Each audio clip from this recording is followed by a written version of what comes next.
Good morning दोस्तों। तो कैसे हैं आप सब। स्वागत है आप सभी का आपके अपने प्यार से चैनल लेट्स बिगिन में। होपफुली आप सभी के क्लास 12 के फर्स्ट सेमेस्टर के एग्जाम्स कंप्लीट हो चुके होंगे। इवेंचुअली पीसीएम ग्रुप के तो जरूर कंप्लीट हो चुके होंगे। सो अब आपने अपने स्कोर्स भी चेक कर लिए होंगे जो कि आपके किसी भी साइट पे मिल जाएंगे। ठीक है, तो अब आपके पास एक गोल्डन अपॉर्चुनिटी या कह सकते हैं आप ऐसी जनरेशन है जिनके पास एक गोल्डन अपॉर्चुनिटी है अपने क्लास 12 के मार्क्स को लेवल अप करने के लिए। ऐसा क्यों? क्योंकि अब तक आपने अगर कहीं भी कोई मिस्टेक कर रखी है तो उसे आपको ये दूसरा मौका आपको मिल चुका है जिसमें आप उसे लेवल अप कर सकते हैं। अच्छा, ये जो रिटन एग्जाम होता है इसका बेनिफिट आपको ये होने वाला है कि अगर आप क्वेश्चन से रिलेटेड कुछ भी इंफॉर्मेशन लिख के आते हैं तो एग्जामिनर की ये ड्यूटी हो जाती है कि वो आपके स्कोर्स को आपको कुछ ना कुछ स्कोर जरूर दे। अब इसका मतलब ये नहीं कि आप कुछ भी लिखने का आए मतलब आप गाना कोई लिख के चले आएंगे तो आपको नंबर नहीं मिलने वाले। हाँ, बट अगर आप कोई भी इंफॉर्मेशन क्वेश्चन से रिलेटेड लिख के आते हैं तो आपको उसमें स्कोर जरूर मिलेंगे। ठीक है, और मैं आपको ये श्योर करूंगा कि हम लोग इस जितने भी हम लोग मैं आगे वीडियोस क्लास 12 से रिलेटेड डालूंगा उसमें आपको ना केवल आपको कंटेंट की डिलीवरी हो बट आपको कंटेंट से रिलेटेड आपको मटेरियल भी मिलता जाए, यानी आपको नोट्स भी मैं प्रोवाइड कराता जाऊंगा जो कि आपको लिखने हैं। ठीक है, और मैं साथ ही साथ क्वेश्चंस को कैसे आपको डील करना है और क्वेश्चंस का आपको कैसे आंसर्स देने हैं ये सब भी आपको बताऊंगा जिससे आप अपना बेस्ट स्कोर दे सकें। ठीक है, तो विदाउट वेस्टिंग टाइम चलिए स्टार्ट करते हैं अपने क्लास 12 के पहले चैप्टर की तरफ हम आगे बढ़ेंगे। ऑप्टिक्स। ऑप्टिक्स कह सकते हैं पहला के चैप्टर ये कह सकते हैं दो चैप्टर से बढ़ चुका है। ठीक है, ऑप्टिक्स आपके दो चैप्टर से बढ़ चुका है। जैसे आपने अपने क्लास 12 में अब तक आपने कई ऐसे टॉपिक्स पढ़े होंगे जो कि क्लास 10 से रिलेटेड है। ठीक है, तो ऑप्टिक्स ये चैप्टर भी आपका क्लास 10 से कहीं ना कहीं रिलेटेड है। ठीक है, तो अभी मैं आपको इसका मीनिंग बताऊंगा। सबसे पहले तो मैं बता दूं इन दो चैप्टर से बढ़ चुका है क्लास 12 में। ये बढ़ चुका है आपका रे ऑप्टिक्स में। किसमें बढ़ चुका है? रे ऑप्टिक्स में और वेव ऑप्टिक्स में। किसमें बटा है? Ray optics and wave optics में ये बढ़ चुका है। सबसे पहले तो हमें मीनिंग समझते हैं कि ऑप्टिक्स का मतलब क्या होता है। ऑप्टिक्स का मतलब क्या होता है? अभी तक आपने क्लास 10th में इससे रिलेटेड कई इंफॉर्मेशन पढ़ी है बट हमने इस वर्ड का यूज नहीं किया वहां पे। ठीक है, तो क्लास 10 में आपने एक चैप्टर पढ़ा होगा जिसका नाम था लाइट। ठीक है, तो ऑप्टिक्स वही ऑप्टिक्स मीन्स कॉपी और पेन उठा लीजिए और पहला जो आपको लिखने के लिए कह रहा हूं उसे लिख लीजिए। क्यों? क्योंकि ये मेरा एग्जामिनर जो आया था, मेरा जो इंटरव्यू कह सकते हैं आपको जो एक्सटर्नल एग्जामिनर आया था तो उसने मुझसे ऑप्टिक्स की डेफिनेशन ही पूछ ली। उसने मुझे आपने ऑप्टिक्स पढ़ रखा है, चलिए बताइए ऑप्टिक्स की डेफिनेशन क्या है। तो मैं आपको जो भी कंटेंट दूंगा वो कहीं ना कहीं आपको कहीं यूज जरूर आएगा, क्योंकि जितने भी एग्जामिनर्स आते हैं आपसे कोई बहुत टफ चीज नहीं पूछते हैं, वो आपसे बेसिक सी छोटी इन्फॉर्मेशन पूछते हैं। जैसे आपका मॉडर्न क्या है, ऑप्टिक्स क्या है, तो जो भी आपको मैं बताऊं उसको लिखिए जरूर। ठीक है, क्योंकि वो छोटी इन्फॉर्मेशन आपके आगे काम आने वाली है। ठीक है, तो सबसे पहले ऑप्टिक्स क्या होता है? It is that branch it is that branch of physics which deals with study of light and its various phenomena। तो ऑप्टिक्स क्या है? फिजिक्स की एक ऐसी ब्रांच है जो कि आपको लाइट के डिफरेंट फेनोमेना से इंट्रोड्यूस कराती है। ठीक है, जैसे आपको इंटरफेरेंस हो गया, डिफ्रैक्शन हो गया, आपने क्लास 10 में पढ़ चुका है रिफ्लेक्शन, डिफ्रैक्शन, तो इन सभी के बारे में ऑप्टिक्स आपको बताती है। यानी आप जितने भी लाइट से रिलेटेड कॉन्सेप्ट पढ़ते हो आपकी ऑप्टिक्स ब्रांच के अंडर में आते हैं। ठीक है, तो ऑप्टिक्स समझ गए। अच्छा, एक और टर्म जो कि लाइट आ चुका है, तो लाइट आपको सभी को पता होगा बट क्योंकि हम लोग थोड़ा क्लास 12 में तो इसको थोड़ा सा एक्सपैंड करके डेफिनेशन लिखेंगे। ठीक है, तो लाइट क्या होती है? इट इज एन इलेक्ट्रोमैग्नेटिक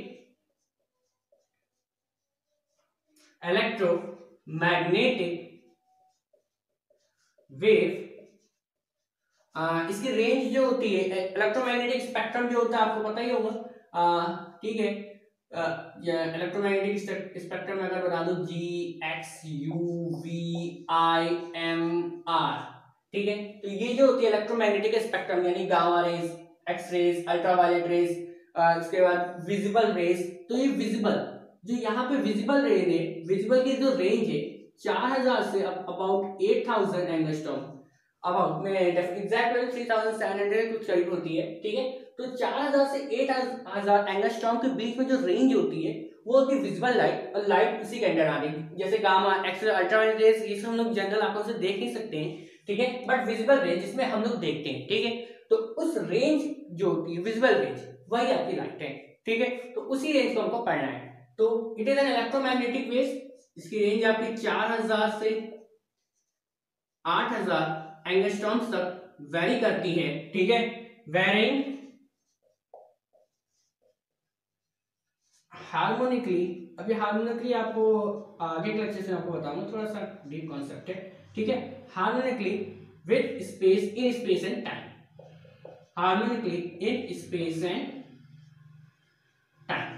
तो स्पेस और टाइम में बीएससी में एक्चुअली ये सब स्पेस और टाइम से रिलेटेड चीजें होती है, बट अभी आपको मैं बता देता हूँ बस। It is an electromagnetic wave जिसकी रेंज 4000 से 8000 एंगस्ट्रॉम तक होती है, और जो स्पेस और टाइम में पीरियोडिकली वेरी करती रहती है। तो ये तो हो गया कुछ इंट्रोडक्शन कि ऑप्टिक्स क्या होता है, लाइट क्या होता है, और जो अब हम लोग का जो चैप्टर फर्स्ट है आपका इसमें, वो है आपका रे ऑप्टिक्स। तो सबसे पहले तो मैं आपको इन दोनों के बीच डिफरेंस बता देता हूँ, क्योंकि आप दोनों चैप्टर हम लोग लगभग 60 मिनट तक पढ़ा, इन दोनों के बीच अगर हम लोग को डिफरेंस पता है तो ज्यादा अच्छा रहेगा। तो सबसे पहले रे ऑप्टिक्स और वेव ऑप्टिक्स में डिफरेंट क्या होता है। आपको पता है कि लाइट जो होती है वो ड्यूअल नेचर शो करती है। ड्यूअल नेचर मीन्स वो आपको ये भी बताती है कि लाइट एक वेव फॉर्म में मूव करती है, साथ ही साथ लाइट आपकी पार्टिकल नेचर में भी एग्जिस्ट करती है। तो जो पार्टिकल नेचर होता है वो आपका रे ऑप्टिक्स होता है, पार्टिकल नेचर आपका रे ऑप्टिक्स होता है, क्लियर। तो जो रे ऑप्टिक्स है वो आपका पार्टिकल नेचर शो करता है, रे ऑप्टिक्स आपका पार्टिकल नेचर शो करता है। और वेव ऑप्टिक्स आपका, ऑब्वियसली इसमें वेव आ चुका है तो वेव ऑप्टिक्स कैसे शो करता है, ठीक है, वेव नेचर शो करता है, ठीक है। अच्छा, रे ऑप्टिक्स का एक और नाम भी है, रे ऑप्टिक्स का एक और नाम भी है, क्या नाम है, ज्योमेट्रिकल ऑप्टिक्स भी कह सकते हैं इसे, ज्योमेट्रिकल ऑप्टिक्स भी इसे कह सकते हैं, ठीक है। हाँ, और वेव ऑप्टिक्स को आप क्या कह सकते हैं, फिजिकल ऑप्टिक्स, वेव ऑप्टिक्स को आप फिजिकल ऑप्टिक्स कह सकते हैं, ठीक है। अब जो मैं डिफरेंस बताना चाह रहा हूं वो काफी इंपॉर्टेंट है, ठीक है। तो रे ऑप्टिक्स जो होता है वो आपको डील करता है मैक्रोस्कोपिक या कह सकते हैं बिगर ऑब्जेक्ट्स, बिगर ऑब्जेक्ट्स या माइक्रोस्कोपिक, माइक्रोस्कोपिक चीजों से रिलेटेड। माइक्रोस्कोपिक चीजें हैं जिसे आप देख सकते हैं, ठीक है, जिसे आप नेकेड आंखों से आप क्लियरली देख सकते हैं। वेव ऑप्टिक्स आपको जो होता है वो डील करता है काफी माइक्रोस्कोपिक ऑब्जेक्ट्स के साथ, जिसे आप जनरली नेकेड आंखों से नहीं देख सकते हैं, ठीक है। माइक्रोस्कोपिक ऑब्जेक्ट्स के साथ डील करता है, ठीक है, माइक्रोस्कोपिक यानी स्मॉल ऑब्जेक्ट्स, ठीक है। तो स्मॉल ऑब्जेक्ट्स के साथ ये डील करता है, और ये बिगर ऑब्जेक्ट्स के साथ डील करता है। इसमें जो फेनोमेना आते हैं ऑप्टिक्स में वो क्या आते हैं आपके, रिफ्लेक्शन आता है, रेयरफेक्शन आता है, और इन दोनों के बारे में आपने क्लास 10th में पढ़ रखा है, बोलिए हाँ पढ़ रखा है, ठीक है। और वेव ऑप्टिक्स में आपने अब जो पढ़ेंगे इंटरफेरेंस, डिफ्रैक्शन, काफी अच्छे अच्छे टॉपिक्स हैं ये सब, ठीक है। और पोलराइजेशन, ये सभी क्वांटम नेचर की लाइट को बताते हैं। पोलराइजेशन यानी लाइट के जो छोटे छोटे पार्टिकल्स के बीच में जो लाइट का फिनोमेना इंटरप्शन होता है उसके बारे में सब वेव ऑप्टिक्स आपको बताती है, और ये आपको बिगर ऑब्जेक्ट्स के बारे में आपको बताती है। ये इसका मेन डिफरेंस है, ठीक है। तो रिकॉल कर ले चलता है क्या पड़ा, रे ऑप्टिक्स पार्टिकल नेचर पे, वेव ऑप्टिक्स वेव नेचर पे। ये इसका एक और नाम भी होता है ज्योमेट्रिकल ऑप्टिक्स होता है, और ये फिजिकल ऑप्टिक्स होता है। देन तीसरा डिफरेंस, ये बिगर ऑब्जेक्ट्स के बीच को डील करता है, और ये स्मॉलर या क्वांटम ऑब्जेक्ट्स को डील करता है, ठीक है।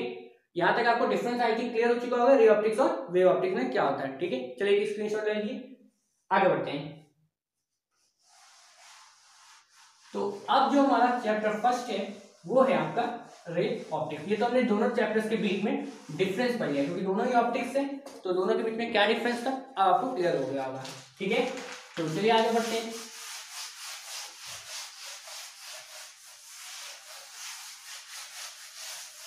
तो अब हमारा जो पहला चैप्टर है वो है ray optics.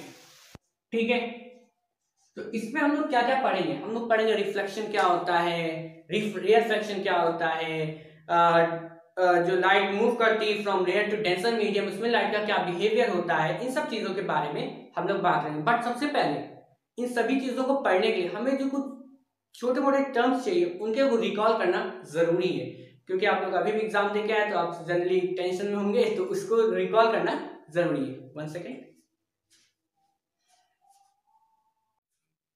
So my dear, जो हमारा अगला कह सकते हैं फर्स्ट टर्म है वो क्या है, laws of reflection. Laws of reflection. अब इतनी छोटी सी बात आप सबके हमें बताया जो तुमको पता है, बट माय डियर जब आप अपनी बुक्स को ओपन करेंगे तो आप देखेंगे वो छोटी से छोटी बात को रिकॉल करके आगे बढ़ेंगे, क्योंकि तो कई ऐसे बच्चे होंगे जो शायद इन टर्म्स को भूल चुके हो, तो उनको रिकॉल करना जरूरी है। ठीक है, तो सबसे पहले लॉज ऑफ रिफ्लेक्शन क्या है, angle I is equal to angle R, angle of incidence वो एंगल ऑफ रिफ्लेक्शन के बराबर है। दूसरा लॉ आपका ये कहता है कि incident ray reflected ray and normal all lie in same plane, all lie in same plane। तो ये आपके कुछ बेसिक से लॉ हो गए, पता है तो 10 सेकंड आपको कोई वेस्ट करने में कोई आई थिंक कोई प्रॉब्लम नहीं होगी। ठीक है, तो आगे बढ़ते हैं। सबसे पहले अब जो टर्म आने वाला है स्फेरिकल मिरर,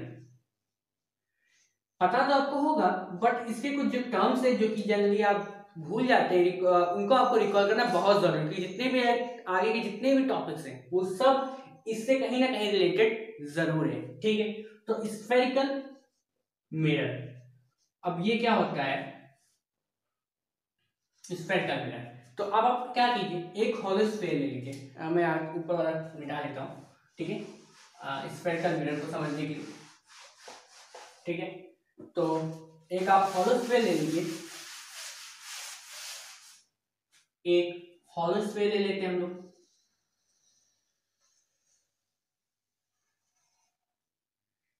ठीक बन गया है, हाँ ठीक है, तो एक आप हॉलो स्फीयर ले लेते हैं, स्फेरिकल मिरर। एक हॉलो स्फीयर ले लिया आपने, उसको क्या कीजिए एक प्लेन से कट कर दीजिए, एक हॉलो स्फीयर को एक प्लेन से कट कर दीजिए, तो एक सरफेस जनरेट होगा। उस सरफेस आपको कुछ इस तरह से दिखेगा। क्लियर, यहां तक कोई दिक्कत नहीं। अब इसके अगर आप इनर सरफेस को पॉलिश कर दे, आउटर सरफेस को पॉलिश कर देते हैं, तो जो मिरर जनरेट होगा उसे हम लोग केव मिरर कहेंगे, केव मिरर कहेंगे। ठीक है, और अगर इसके आउटर इनर सरफेस को आप पॉलिश कर देते हैं, अभी तक आपने आउटर सरफेस को पॉलिश किया है, अब आप इनर सरफेस को पॉलिश कर दिए, तो जो आपको मिरर जनरेट होगा वो आपका वैक्स मिरर होगा। ठीक है, तो अगर आप आउटर सरफेस को पॉलिश करते हैं तो कॉनकेव मिरर जनरेट होगा, और अगर आप इनर सरफेस को पॉलिश करते हैं तो कॉन्वेक्स मिरर जनरेट होगा। तो स्फेरिकल मिरर क्या होता है, it is a part of hollow sphere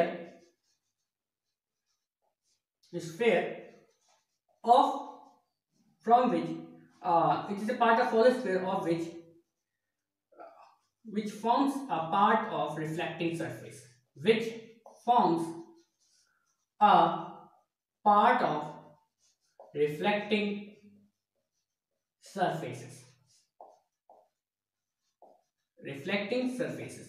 तो स्फेरिकल मिरर क्या होता है, एक ऐसा पार्ट जो कि रिफ्लेक्टिंग सरफेस जनरेट करता है। ठीक है, तो आगे बढ़ते हैं। अब ये कॉनकेव और कॉन्वेक्स में तो इजी है, बट इससे जो रिलेटेड टर्म्स हैं वो बहुत इंपॉर्टेंट है, बहुत इंपॉर्टेंट है। पूरी ऑप्टिक्स में आप इसका जो यूज कहीं ना कहीं जरूर करेंगे। आपको पता है सारी चीजें, बट उनको रिकॉल करना बहुत जरूरी है, ठीक है।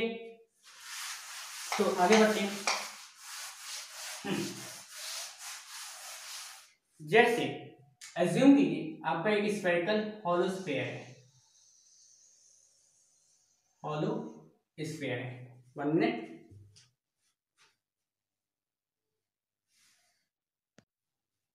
सो माय डियर, तो रे ऑप्टिक्स में अब हम लोग स्टार्ट करते हैं आगे। तो आपने एक स्फेरिकल मिरर ड्रॉ कर लिया है। अब इस पे आप एक सेंटर से एक लाइन खींच दीजिए। ये सब चीजें आपको पता है, बट रिकॉल करना बहुत जरूरी है, ठीक है। तो इसके बाद आप क्या कीजिए, इसके ऊपर से ड्रॉ कर दीजिए एक स्ट्रेट लाइन, ठीक है। तो जो इतना पार्ट है, स्ट्रेट लाइन मैंने कहा मेरे भैया, स्ट्रेट लाइन, हाँ। तो ये जो इतना पार्ट है, ये पूरा आपका एक स्फेरिकल मिरर बन गया, ठीक है। ये इतना आपका स्फेरिकल मिरर बन गया। अब इससे क्या क्या चीजें पूछी जाती हैं या क्या क्या इंपॉर्टेंट आंसर हमने रिलेट करते हैं। सबसे पहले ये एक स्फेयर है, तो इसका एक सेंटर हम एज्यूम कर लेते हैं सी, जिसे नाम दे देते हैं, ठीक है। फिर इस इतने से सरफेस का, ये इतना रिफ्लेक्टिंग सरफेस है, इसका जो सेंटर होगा उसे हम पी नाम दे देते हैं, ठीक है। 1 सेकेंड, ठीक है। एक्चुअली वीडियो पॉज हो जाती है बीच बीच में, ठीक है। तो इस रिफ्लेक्टिंग सरफेस का जो पार्ट है, उसका जो सेंटर होगा उसे हम पी एज्यूम नाम दे देते हैं, ठीक है। अच्छा, आगे बढ़ते हैं। तो इस सेंटर और इस पी के बीच में जो डिस्टेंस है उसे हम एफ नाम दे देते हैं। अब इन सबके बारे में समझेंगे। एक्चुअली आप लगभग सबको पता भी होगा। इसको पॉइंट ए नाम दे देते हैं, इसको पॉइंट बी नाम दे देते हैं, इसको यहां से ज्वाइन कर देते हैं ऐसे, ठीक है। इसको ऐसे ज्वाइन कर देते हैं एंड तक, ठीक। अब यहां तक क्लियर हो गया फिगर, ठीक है। ज्वाइन कर देते हैं, सबके बारे में डिटेल में पढ़ें। सबसे पहले हम समझते हैं पोल क्या होता है। तो अभी मैंने कहा ये रिफ्लेक्टिंग सरफेस का सेंटर होता है, रिफ्लेक्टिंग सरफेस का सेंटर। तो पोल क्या है? It is the centre of reflecting surface, ठीक है। तो ये हो गया पोल आपका। फिर हम बात करते हैं, ये सी जो सेंटर है ये किसका सेंटर है? ये इस रिफ्लेक्टिंग सरफेस का सेंटर है? जी नहीं, ये सेंटर है इस पूरे हॉलो स्फीयर का, इस हॉलो स्फीयर का सेंटर सी है, ठीक है। तो सेंटर, इसे सेंटर ऑफ कर्वेचर भी कहते हैं, ठीक है। Centre of curvature second term में ये, और ये क्या होता है? It is the centre of hollow, it is the center of hollow sphere, इस पूरे स्फीयर का ये सेंटर है, ठीक है। यहां तक कोई दिक्कत नहीं। फिर आपका आता है जो थर्ड आपका आता है, वो आपका आता है प्रिंसिपल एक्सिस। प्रिंसिपल एक्सिस, तो प्रिंसिपल एक्सिस क्या होता है? प्रिंसिपल एक्सिस होता है एक ऐसी स्ट्रेट लाइन जो कि आपके पोल से और सेंटर से पास हो रही है, ठीक है। तो an axis passing through, an axis passing through pole and focus, ठीक है। एक ऐसे एक्सिस जो पोल और फोकस से पास हो रही है उसे हम लोग प्रिंसिपल एक्सिस कहते हैं। देन आपका फोकस आ चुका है वर्ड, तो फोकस क्या है? जितनी भी रेज होती है, यहाँ पे फोकस एफ नाम दे देते हैं कैपिटल से, ठीक है। तो जितनी भी रेज होती हैं, ये सॉरी ये आर होगा आपका, हाँ। तो जितनी भी रेज होती हैं आपकी, जब आप इस कह सकते हैं प्रिंसिपल एक्सिस के जितने भी प्रिंसिपल एक्सिस के अलोंग जितनी भी पैरेलल रेज जाती हैं, ठीक है, वो जो रिफ्लेक्टिंग सरफेस से टकराती हैं तो वापस आती है पॉइंट पे। जितनी भी रेज होती हैं वो जब प्रिंसिपल एक्सिस के आप पैरेलल डालते हैं तो जब वापस आती हैं तो एक पॉइंट से पास होते हुए गुजरती हैं, उस पॉइंट को हम लोग फोकस कहते हैं। क्लियर? 1 सेकेंड।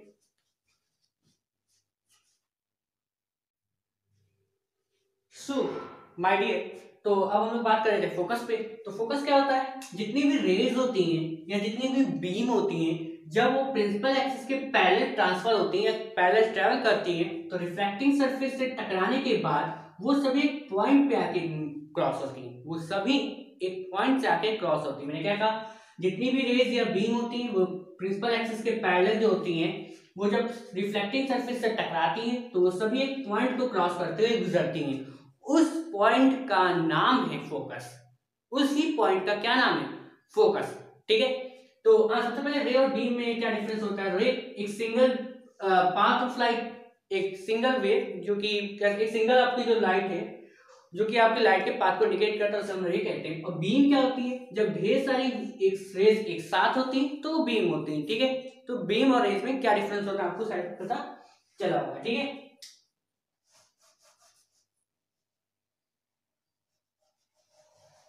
ठीक, तो अब फोकस क्या होता है, a narrow beam of light, एक ऐसी narrow beam,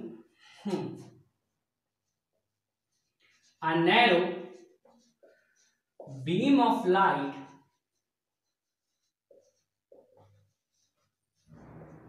when reflected from mirror either converge or appear to diverge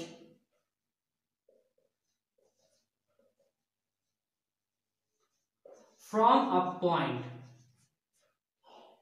from a point, ठीक है, एक पॉइंट से, then that point is called focus, then that point is called focus, ठीक है, is called focus।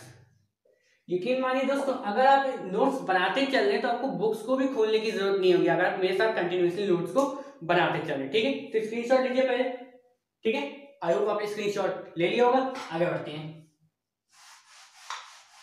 सो ये तो हो गया आपका फोकस। आगे बात करते हैं हम लोग फोकस लेंथ की, फोकल लेंथ की। फोकल लेंथ जस्ट बहुत इजी है, distance between pole and focus.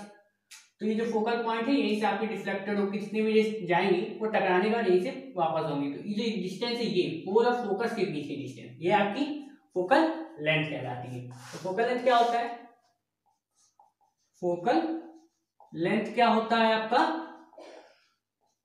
The distance between pole and focus, तो ये आपका फोकल लेंथ होता है। ठीक है, आगे बढ़ते हैं। फोकल प्लेन क्या होता है, फोकल प्लेन क्या होता है। ठीक है, तो एक प्लेन आप क्या कीजिए, इसी पॉइंट से आप पास करा दीजिए। ठीक है, जो फोकस को क्रॉस करते हुआ एक प्लेन पास हो जाए। ठीक है, अब plane parallel to principal axis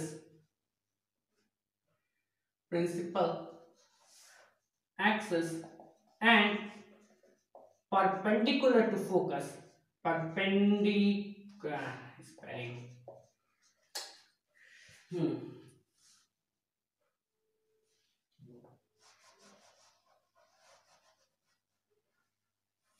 sorry parallel नहीं यहाँ पे होगा।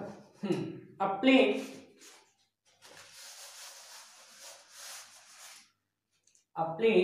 परपेंडिकुलर, सॉरी देखिए यहाँ पे, a plane perpendicular to principal axis and passing through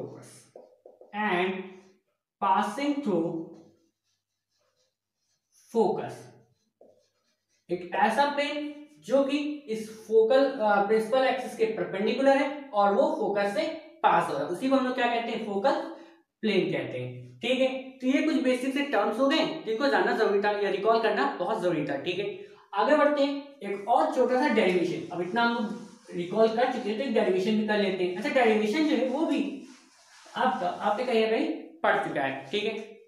तो आगे बढ़ते हैं, डेरिवेशन। आपको ये चैप्टर काफी इजी लग रहा है क्योंकि ये इजी है, काफी इजी, बहुत इजी है। तो रिलेशन बिटवीन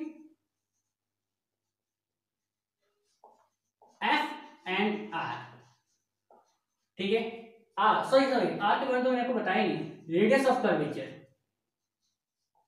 मैं तो पता होना चाहिए radius of curvature.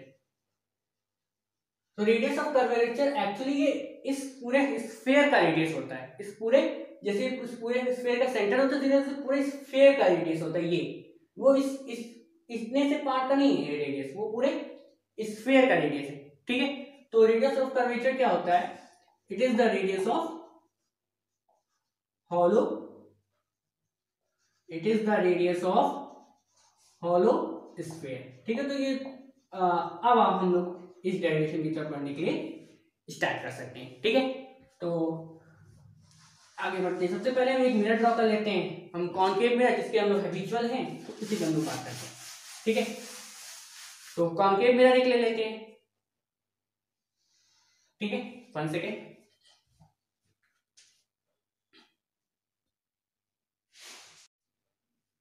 So my dear, अब हम लोग स्टार्ट करेंगे अपना relation between F and R, ठीक है।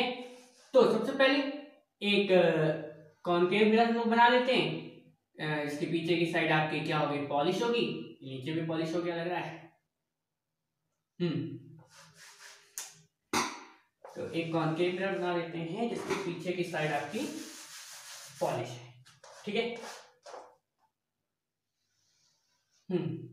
तो ये आपकी पॉलिश सरफेस हो गया, ये आपका पॉलिश सरफेस हो गया, ठीक है। हाँ, तो अब फिर वही काम, प्रिंसिपल एक्सिस, ठीक। इसके बाद एक रे, ये आपका फोकस हो गया, ये आपका सेंटर ऑफ कर्वेचर हो गया, ठीक। क्या करते हैं, एक रे पास कराते हैं, ठीक है। तो जब ये पास होगी तो जब भी कोई रे रिफ्लेक्टिंग सरफेस से क्रॉस करेगी तो रिफ्लेक्ट होकर कहां से जाएगी, ऑब्वियसली प्रिंसिपल फोकस से जाएगी, ये हम लोगों ने फोकस के डेफिनेशन में पढ़ रखा है, ठीक है। फिर एक रे हम क्या करते हैं, सेंटर ऑफ कर्वेचर से पास करा देते हैं, ये रही इसकी नॉर्मल, एक नॉर्मल हमने खींच दी जो कि सेंटर ऑफ कर्वेचर से पास हो रही है, ठीक।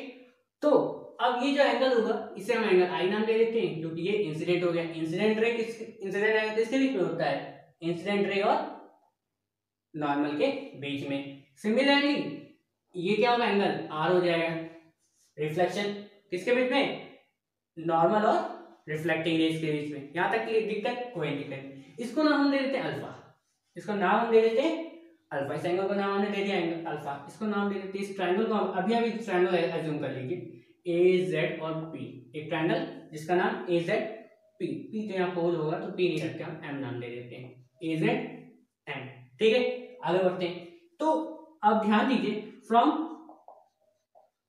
Law of reflection, law of reflection के जरिए आप क्या कह सकते हैं कि एंगल आई जो है वो एंगल आर के बराबर है, कोई दिक्कत नहीं। आगे बढ़ते हैं, अच्छा ध्यान दीजिए, ये पैरेलल रेज है, ये इंसिडेंट रे और ये प्रिंसिपल एक्सिस, ये क्या है, पैरेलल है आपस में। जब पैरेलल है तो ये क्या बना, ये आपका एक Z बना है, ये ऐसे आपका Z बना है। तो Z बनने, जब कोई दो रेस पैरेलल होती है तो मैथ्स में आपको पता है ना, तो दो लाइंस पैरेलल होती हैं, तो अगर उनके बीच में Z बनना होता तो कौन सा एंगल बनता है उनके बीच में, अल्टरनेट एंगल बनता है। तो ये एंगल आई और एंगल अल्फा आपका इक्वल हो गया, क्यों हो गया, क्योंकि ये अल्टरनेट एंगल है, ठीक है। यहां तक कोई दिक्कत नहीं। अच्छा ध्यान दीजिए, तो अगर आई आर के भी इक्वल है, आई अल्फा के भी इक्वल है, that means angle R is equal to angle alpha from 1 and 2, ठीक है। ये पहली इक्वेशन नाम देते हैं, इसे दूसरी इक्वेशन नाम दे देते हैं। तो एंगल आर और एंगल अल्फा इक्वल हो गए, यहां पे कोई दिक्कत नहीं। आगे बढ़ते हैं, इसको इरेज कर देते ऊपर वाले को, इसको इरेज कर देते हैं।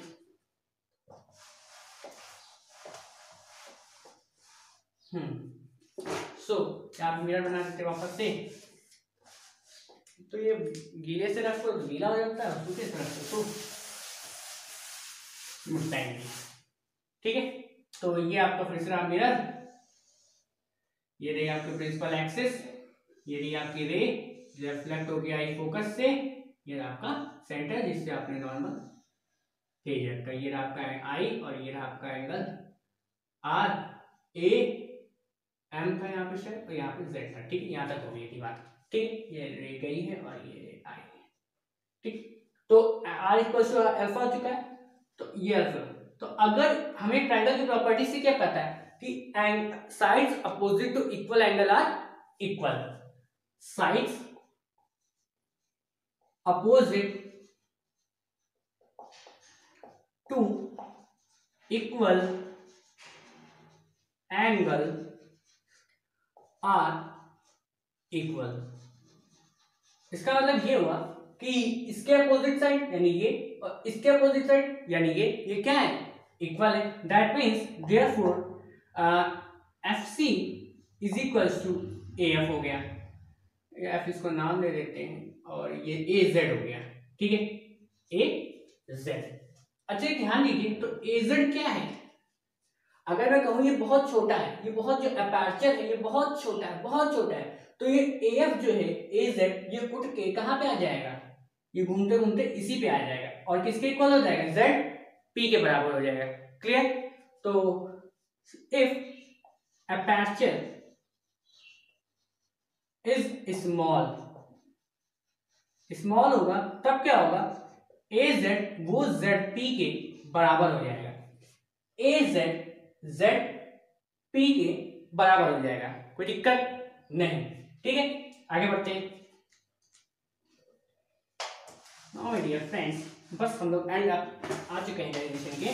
तो AZ क्योंकि ZP के बराबर हो गया है, दैट मीन्स, और हाँ ये क्योंकि मैंने स्टार्टिंग में कहा था ये आपका हो गया, ये फोकल लेंथ है F और ये पूरा आपका R है।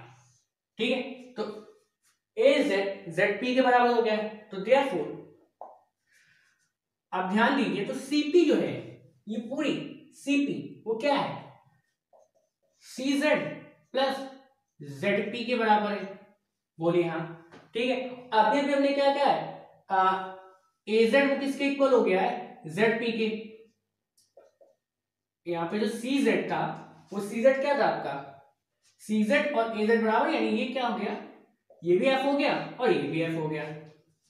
ठीक है, ZP भी आपका F हो गया, ZP तो आपका F है ही है, और क्योंकि ये ZP किसके इक्वल था, CZ के, तो ये भी F ही हो गया आपका। ठीक है, तो यहाँ पे क्या हो गया 2F, और CP एक्चुअल में क्या था, ये टोटल R था, तो F is equals to R/2। Clear? ये कैसे हुआ, क्योंकि ये दो लाइंस इक्वल थी, तो जब इसको आपने उठा के इसके ऊपर रख दिया तो क्या हो गया, ये लेंथ और ये लेंथ आपस में क्या हो गई, इक्वल हो गई, तो ये दोनों मिलके ही तो ये पूरा बना रही थी, तो ये 2F और यहाँ से F इक्वल्स टू R/2 आ गया। वो आपको क्लियर हो चुका हो। तो ये था आपका बेसिक इंट्रोडक्शन चैप्टर 1 का। इसी का आगे हम लोग नेक्स्ट वीडियो में स्टार्ट करेंगे कुछ और इसके आगे के टर्म्स को रिलेटेड, इसके और टॉपिक्स को रिलेटेड में। अगर आपको वीडियो अच्छा लगा तो थैंक्स फॉर वॉचिंग।